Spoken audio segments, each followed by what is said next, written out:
Three men were camped out in the outback on a cold night.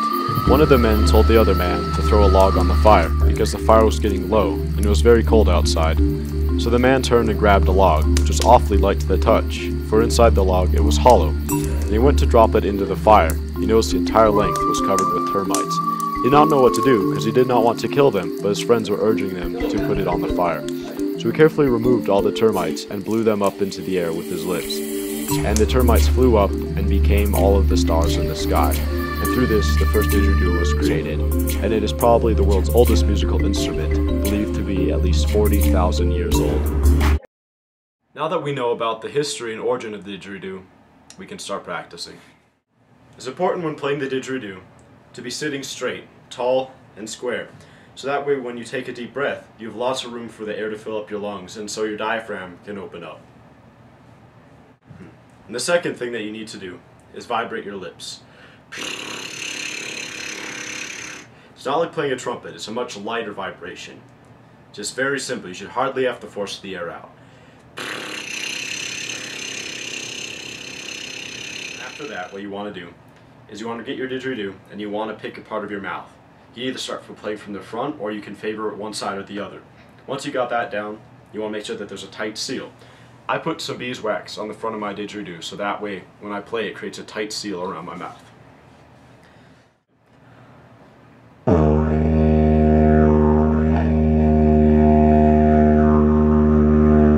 Keep playing until it becomes natural.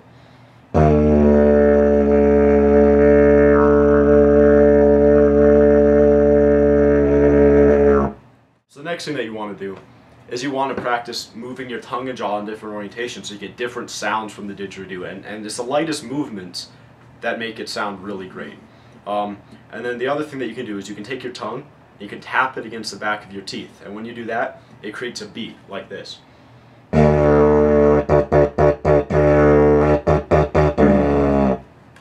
Very simple. And then you can also kind of roll your tongue in and out without actually touching the back of your teeth. It sounds like this.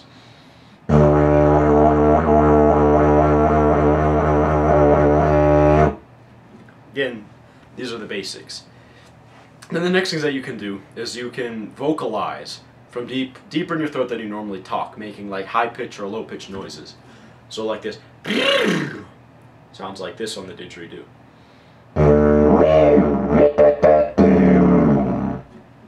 Sounds cool. At least I think so. And then you can also do the lower pitch vocalizations, which sound like this.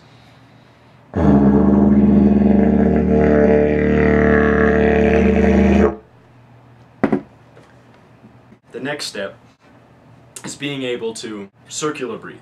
It's a very difficult thing to accomplish, but once you get it, it comes naturally. So what you do is you fill up the air in your mouth, like that, and while you let the air out of your mouth, you breathe in through your nose. So you're replenishing the air in your lungs, and then once you're out of the air in your mouth, you just bring it back up through your lungs, and you keep repeating that process.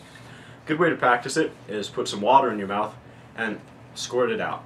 And while you're squirting it out, breathe in through your nose, and that'll help you get used to it.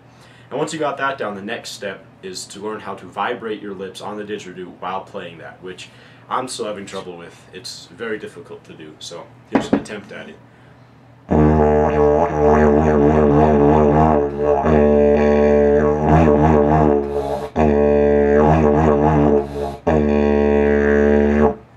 Like that, but as I said, I'm not very good at it, so that's it. And the great thing about the didgeridoo is you don't need to go and buy an actual didgeridoo. If you want, you can go and get a piece of PVC pipe and put the same wax tip around it, and make it so it's a tight seal around your mouth. And actually, there's some of the best sounding didgeridoos. It's just a long piece of plastic PVC pipe. You can even play random stuff like I have just a cardboard tube. It's very simple, and I don't have a very good seal around it yet because it's huge and my mouth definitely isn't that big, but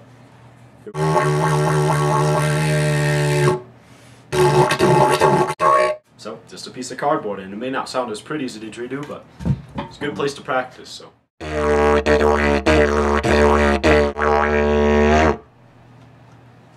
a good one, and thanks for watching.